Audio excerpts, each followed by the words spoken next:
बिस्मिल्लाहिर्रहमानिर्रहीम सल्लल्लाहु अलैहि वसल्लम अल्लाहुम्मा रब्बि ज़िदनी इल्मा सल्लल्लाहु अलैहि वसल्लम आमीन। A2 Maths P3 Complex Numbers Lecture number 1. We must avoid backbiting. What are complex numbers? To understand the structure of a complex number, we must first introduce a new set of numbers, the set of imaginary numbers. What are imaginary numbers? Imaginary numbers are of the form bi or iy, where b is a real number and or y is a real number.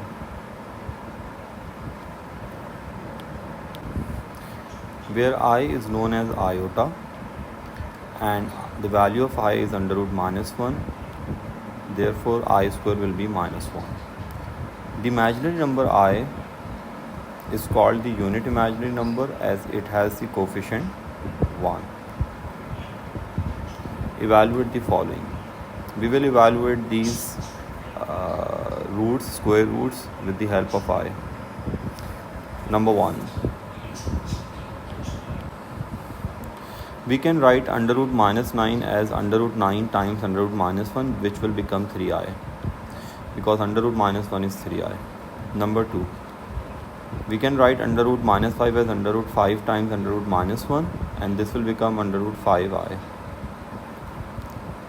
Similarly, we can write under root -18 as under root 18 times under root -1, and this will become 3 root 2i, because under root 18 is 3 root 2.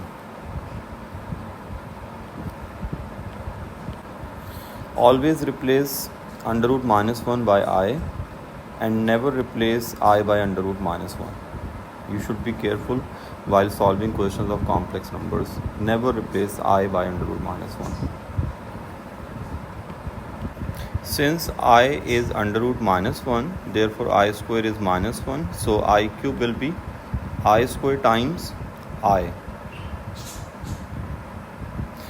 And you know I square, the value of I square is -1 and I will remain I, therefore the answer is -I. So I cube will be -I. There are two ways to evaluate I power 4. We can write I power 4 as I square times I square, and then you know I square is -1 and I square is -1, therefore answer is 1. And this is the easier way.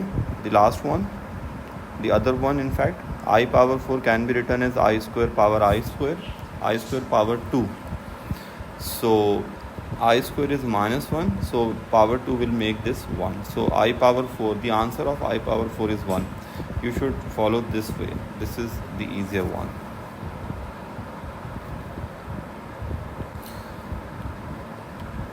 Consider the equation x square plus 1 equals to 0. To solve this equation, we first need to bring 1 on right side. So this will become x square is equal to -1. Now we have to take a square root on both sides. Remember, whenever we take a square root, we write plus minus on the right side. And then since under root -1 is I, so the answer is x is equal to plus minus I. That means two complex roots. Example number 2, we have to solve this equation.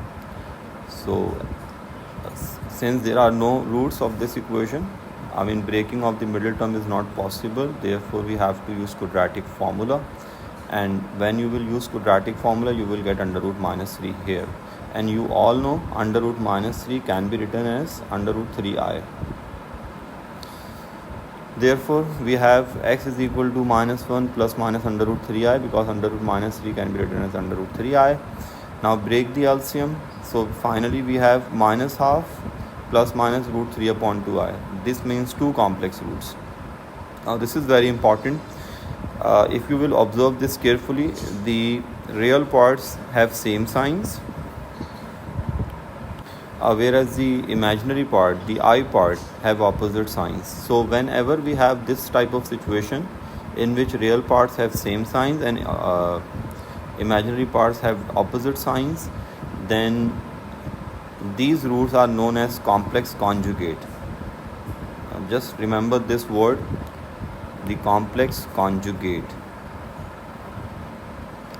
I will discuss this conjugate thing later in this lecture. So if a quadratic equation with real coefficients means, see, there is no I here, no I here, no I in this equation. That means real coefficients. So if a quadratic equation with real coefficients has two complex roots, then these roots are conjugate. These roots are conjugate.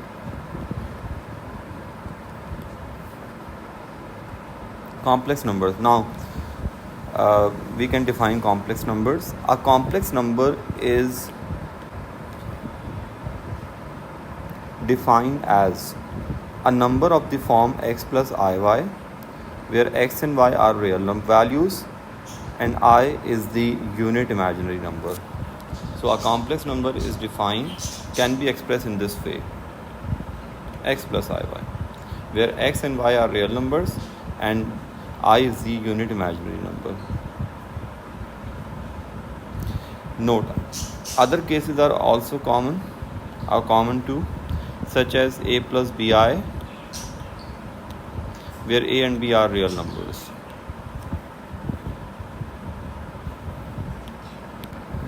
A complex number is often denoted by the letter z, small z. So z is equal to x plus iy is the complex number. The real number x, called the real part of z, this x, this is known as the real part of z, and the real number y is called the imaginary part of z, I and z. Note, when x is 0, then z is equal to iy and z is completely imaginary number. When y is 0, then z is equal to x and z is completely real. Complex numbers are usually denoted by the following letters: u, v, w and z. All are small letters. So we can write complex number as u is equal to a plus bi.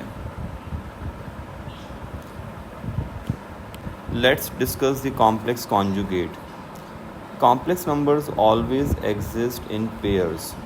The complex conjugate of z is equal to x plus iy is defined as z steric x minus iy. So complex conjugate is defined by z steric. This means complex conjugate of z. And you need to observe the signs of real and imaginary parts. Real parts have same signs, if you will observe these two, and imaginary parts have opposite signs. We have plus here and here we have negative sign. So in complex conjugates, real parts have same signs and imaginary parts have opposite signs. And complex conjugates are denoted by steric, z steric. This is for complex conjugate of z. For example, if z is 3 minus 3i, then z steric, the complex conjugate of z, will be 3 plus 3i. I mean opposite signs of I and the signs of real parts are same. Z steric is the conjugate of z. You need to solve this equation yourself. You need to use quadratic formula for that. I have mentioned the answers here. You can verify your answers later on. Equal complex numbers. Two complex numbers are equal if and only if their real parts are equal and imaginary parts are equal. For example, if z1 is x plus iy and z2 is a plus bi, then if z1 is equal to z2, then x must be a and y must be b. Real part should be equal to real and imaginary should be equal to imaginary. Example, we need to solve this equation: 2x plus y minus 5.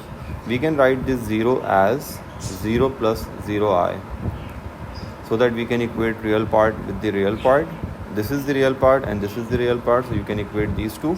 So 2x plus y is equal to 0 and y minus 5 is equal to 0. So by solving these two equations, we can have the values of x and y. Hence x is minus 5 upon 2 and y is 5.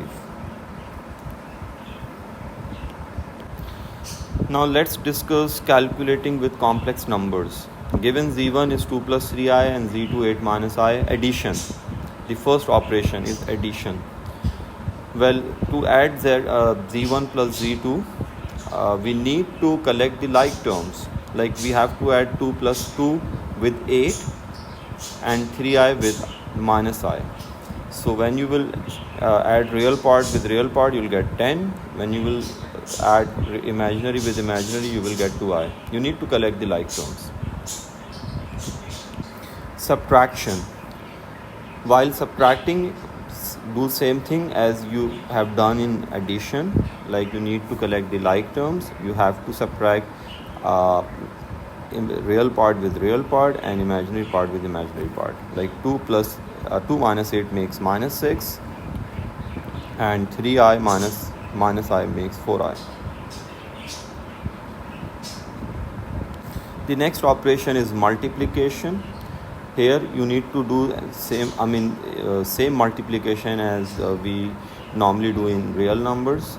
We need to multiply 2 with the entire bracket 8 minus I first, and then we will multiply 3i with 8 minus I bracket. Well, you will get 16 minus 2i, 24i minus 3. Just one term is important, the 3i square, and the rest of the terms are simple. In 3i square, we can write I square as minus 1, and we have to write I square as minus 1 to simplify this. So after writing this minus 1, we will get 19 here and 22i. This 22i has positive sign. I wrongly wrote negative here. Let's discuss the last operation, which is the division. And we do this by rationalization in complex number. Rationalization in complex numbers means to remove I from the denominator. Method how to rationalize this: multiply and divide the given fraction with the opposite sign of the denominator's expression. So when you will multiply, like here, when you will multiply this entire thing with the opposite sign of the denominator's expression, you will get this thing. The sign must be opposite. Here we have plus, so this must be negative, and these two signs are same. So you need to multiply this with this bracket, and in denominator we have this formula: a square minus b square. This is of this structure. So in numerator we have this 16 minus 24i minus 2i plus 3i square. In denominator this is a square minus b square. So this is the simplified form of denominator, and this is the simplified form of numerator, and I replace I square by minus 1.